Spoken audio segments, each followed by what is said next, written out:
Sir, Pakistan में पिछले 2 दिन से हिंदू सिंधियों के मंदिरों पे अटैक किए जा रहे हैं।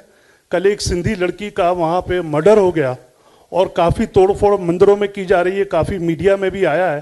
भारत सरकार ने इस बहुत ही करंट इशू को किस संज्ञान में लिया? Thank you.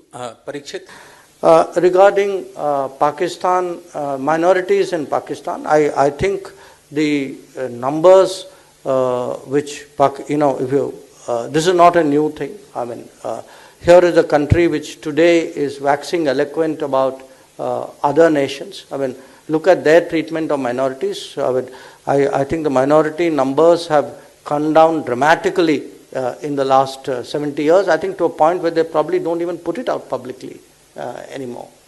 And what is happening now in Sindh, I mean, that's not the only thing which has happened in the last 100 days. You had also those cases of abductions of those Sikh girls. So there is a continuing story, and it's pretty pervasive in that country. And I think if there is today really a human rights audit, objective human rights audit in this part of the world, I can pretty confidently assert who will come last in it. Part of the problem with Pakistan is it's been only doing talking. It's not been doing anything on terrorism.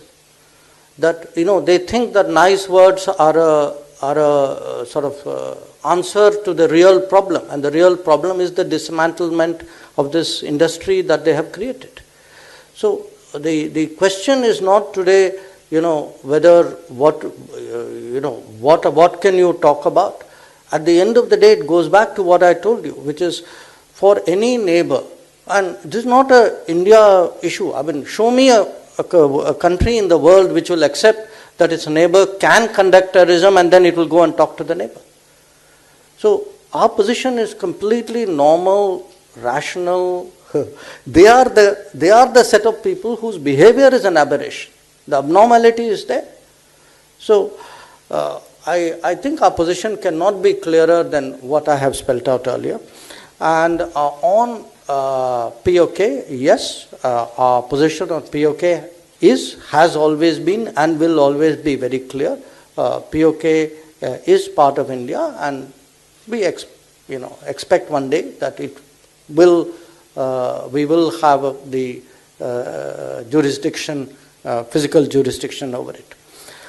On your, somebody asked a question there, Kashmir and international image. I think the international community understands by and large what our objectives were in modifying Article 370. I think as you explained to them that this was a temporary provision. Which is not something which often I don't see that word used so often in the analysis of events. But when you tell people, look, this is the history of Article 370, that it was a temporary provision. The meaning of the word temporary is that it has to come to an end. That this provision had actually become dysfunctional. That it was being arbitraged by a narrow set of people for their own gains, and that by doing that they were impeding development, and that lack of development was feeding a sense of separatism, and that separatism actually has been utilized by Pakistan to carry out cross-border terrorism. I think most people do understand that flow of logic out there, and if you pose to them this question that, look, here's an incoming government. An incoming government, what does it do? It has two choices. Either it continues the policies of the last 30 odd years, and the casualties, the costs of all of that. So we know what didn't work for 30 years. So choice one is what did not work should be continued for the future. Or choice two is try and do something very differently and try to change the landscape and find actually more effective answers for what is a very challenging situation. And again, if you put all of this, and they are well aware of the cross-border terrorism. I mean, there is today no country in the world which says that is not happening. My own sense is that there is a growing understanding of what the logic of doing all of this is about. Regarding UNGA, whether there will be a meeting between the leaders of India and Pakistan. I mean, in principle, I don't comment on what can happen, and I'm not talking of this particular issue. But you saw me answer questions on China and even on the US on this matter. But I think just before you ask me that question, since you've asked that question, just look at the climate of relations right now. I think that itself should give you the answer that you are looking at.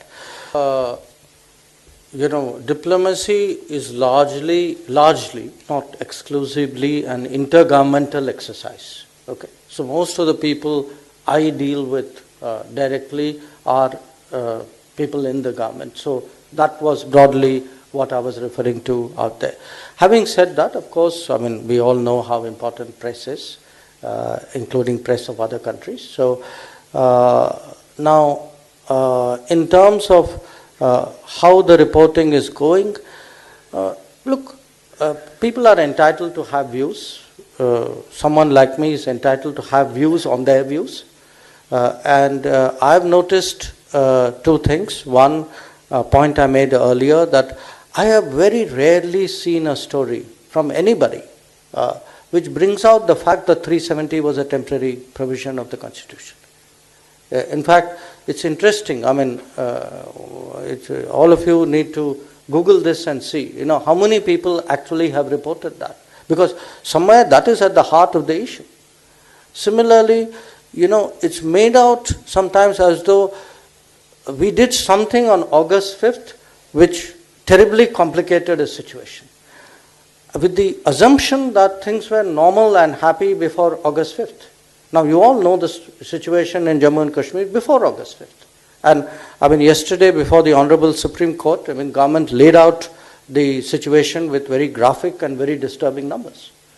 So, I think people, I don't want to make this sound like a criticism, but my observation as a very avid follower and reader of the media would be that, it would be fair to take some of these facts into account. If you're reporting something very serious, to do the necessary diligence for that, not